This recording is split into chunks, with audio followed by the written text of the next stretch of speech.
ఈరోజు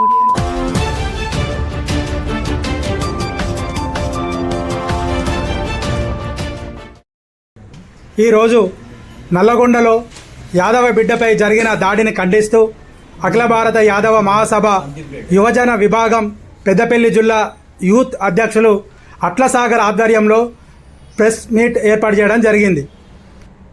ఈ కార్యక్రమంలో ముఖ్య అతిథులుగా అఖిల భారత యాదవ మహాసభ పెద్దపల్లి జిల్లా వర్కింగ్ ప్రెసిడెంట్ సందనవేణి రాజేందర్ యాదవ్, రాష్ట్ర కార్యవర్గ సభ్యులు శిలారపు పర్వతాలు, యాదవ చారిటబుల్ ట్రస్ట్ అధ్యక్షులు మారం తిరుపతి యాదవ్, పెద్దపల్లి పట్టణ అధ్యక్షులు పోసాని శ్రీనివాస్ యాదవ్, ఉపాధ్యక్షులు బత్తిని లక్ష్మయ్య యాదవ్, దారవేణి పోషాలి యాదవ్, సహజ కవి సామాజిక రచయిత డాక్టర్ మంద భాస్కర్ యాదవ్, రామగుండం యాదవ సంఘం వర్కింగ్ ప్రెసిడెంట్ ఆవుల రాజేష్ యాదవ్, గొర్రెల కాపర్ల సంక్షేమ సంఘం మండల అధ్యక్షులు దాడి చంద్రమౌళి యాదవ్, యువజన విభాగం జిల్లా వర్కింగ్ ప్రెసిడెంట్ తమ్మినేని కుమార్, ప్రధాన కార్యదర్శి నాగరాజు యాదవ్, జిల్లా నాయకులు దారవేణి రాజు యాదవ్, గట్టయ్య యాదవ్, కేశవులు యాదవ్, సత్యం యాదవ్ తదితరులు పాల్గొన్నారు.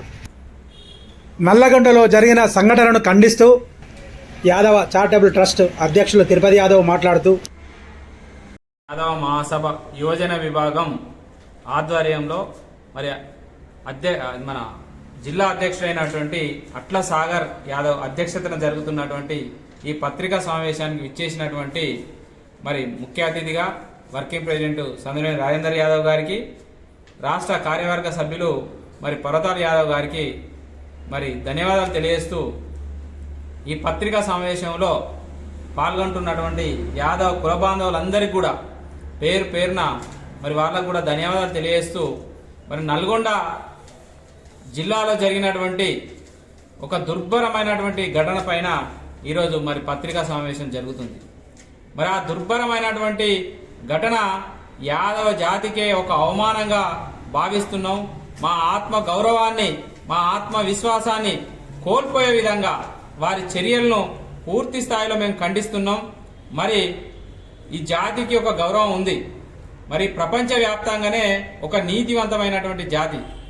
మరి ఎన్నో ఉద్యమాలలో కూడా మా పెద్దలు చెప్పినట్టుగా మరి ఎన్నో ఉద్యమాలలో త్యాగం చేసిన జాతి, ముందుండి పోరాటం చేసినటువంటి జాతి.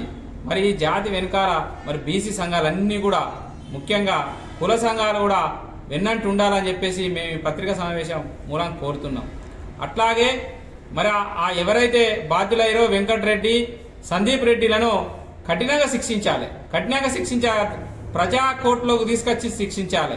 మరి ప్రభుత్వానికి కూడా ఒకటే విన్నపం చేస్తున్నాం, ఇలాంటి సంఘటనలు మరి ప్రజాస్వామ్యంలో జరగడం మనందరికీ అవమానమైంది.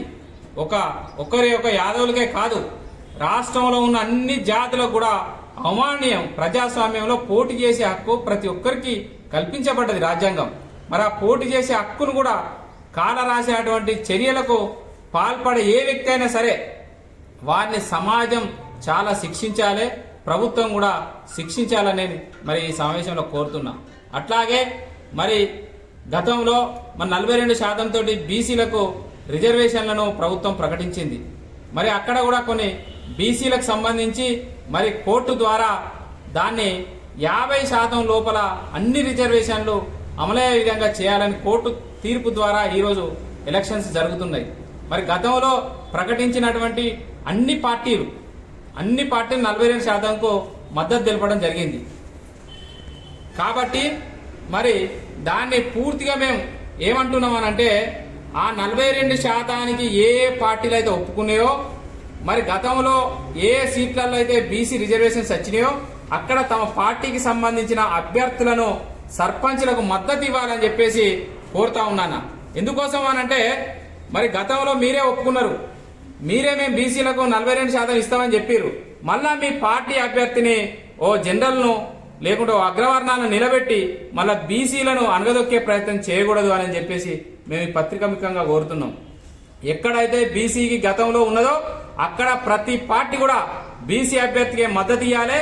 బీసీ అభ్యర్థిని వెన్నంటి గెలిపించేటువంటి బాధ్యతను అక్కడున్న పార్టీ ఇన్ఛార్జిని తీసుకోవాలని చెప్పేసి మేము ఈ సమావేశం ద్వారా కోరుతున్నాం. మరి అలాంటి చేయలేని పక్షంలో రేపు ఏదైనా మీరు తేడా చేస్తే మీ పార్టీలకు కూడా మేము యాదవ సంఘమే కాకుండా బీసీ సమాజం తరఫున మరి సరైనటువంటి రీతిలో స్పందించి మీకు బుద్ధి చెప్తామని చెప్పేసి కూడా కోరుతా ఉన్నాను. ఈ కార్యక్రమానికి వచ్చినటువంటి పెద్దలందరికీ ధన్యవాదాలు. ఈ అవకాశం ఇచ్చినటువంటి యువజన విభాగం జిల్లా నేను ప్రత్యేకంగా ధన్యవాదాలు తెలియజేస్తున్నాను.